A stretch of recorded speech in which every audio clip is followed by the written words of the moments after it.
thinking, no. I ain't gonna have you climbing towers all over the county for me, so don't worry. Friends and preppers, welcome to the Jimpressions for Far Cry 5, which is an Ubisoft game.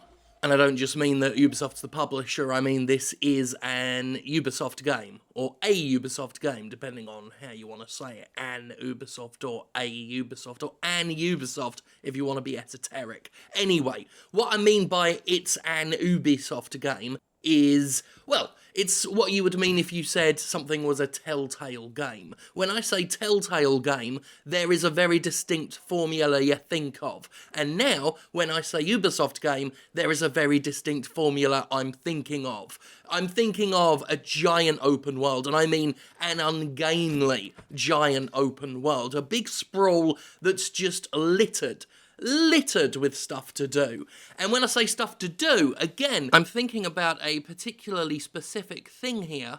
I'm thinking of content, not gameplay, not enthralling deep gameplay. I'm saying content. Just stuff, nebulous stuff, lots and lots of stuff, things to collect, outposts to decriminalise, I suppose we could call it that. Just lots of things to shoot in very distinct places, and in between that, just a lot of forestry and a lot of Montana backdrop. And that's your typical Ubisoft game. Now, I'm not saying that isn't fun. There is something compelling about the gameplay loop, that's the term we use these days, the gameplay loop in Far Cry 5. There is satisfaction to be had in just looting various enemies and camps and locations. There is something of a Dynasty Warriors charm to modern Ubisoft games. Now, I think a lot of them, especially when they hump that games as service thing, which basically just means online all the time and full of microtransactions, this is most visible when you go onto the in-game store here. If you find a merchant in the world, first of all, you can't just open up the shop. You gotta wait forever while it loads up because it's all online connected. So I'm waiting to just refill ammo, and I've got to wait for a fucking loading screen. And when the shop does open, you get shown a whole load of really cool looking guns that you need to buy for either a lot of in-game currency, or silver bars. The game is shoving silver bars down your throat, which is this game's premium currency. Oh yeah, microtransactions all up your ass. But, even though I've started this video with a lot of complaints, I have to say again, it's still fun in the way Dynasty Warriors is fun. Like, you always know pretty much what you're getting with Dynasty Warriors. They might refine some things, add in some features that longtime fans will recognise, but overall, you're getting a very familiar product. And it's not a product you have to think much about. You just turn the game on, go into it, and it's like stress relief. It's doing repetitive tasks that are still quite fun to do, even if they are repeated. And that's pretty much Far Cry 5. Of all of Ubisoft's big open-world sprawly games, because even their racing games, like The Crew, pretty much follows the same Ubisoft Telltale-esque, you know what you're getting style of formula. But I forgot what I was talking about with that really long qualifier.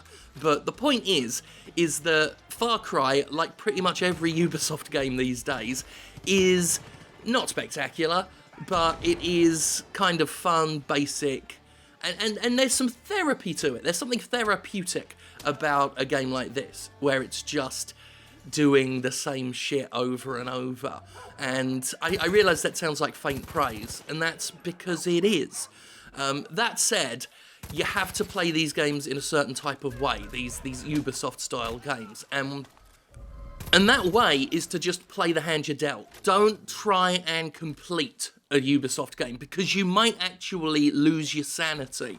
What you need to do is just head in a direction, any direction will do, there will likely be content whichever way you go, and just experience the content as it jumps out at you. If you start looking at the map saying, right, what am I missing? What can I collect here?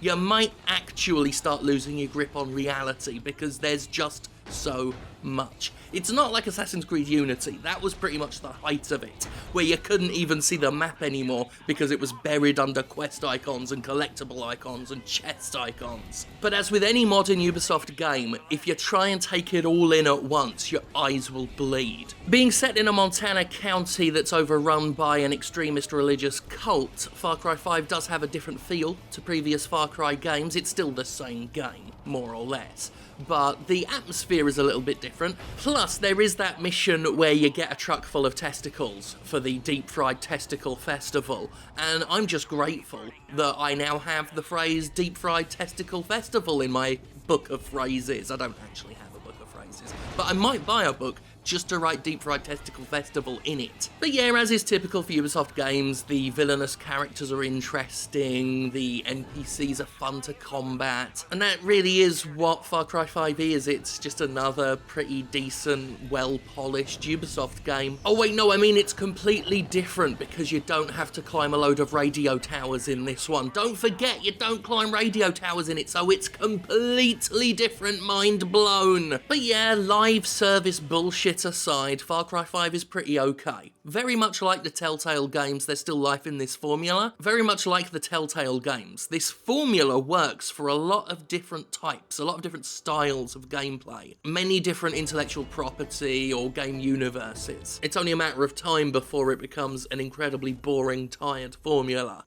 I got a pretty high tolerance for repetitive things, being a Dynasty Warriors fan, of course. I will say that I loved Far Cry 2, bugs aside. I thought Far Cry 3 was very good.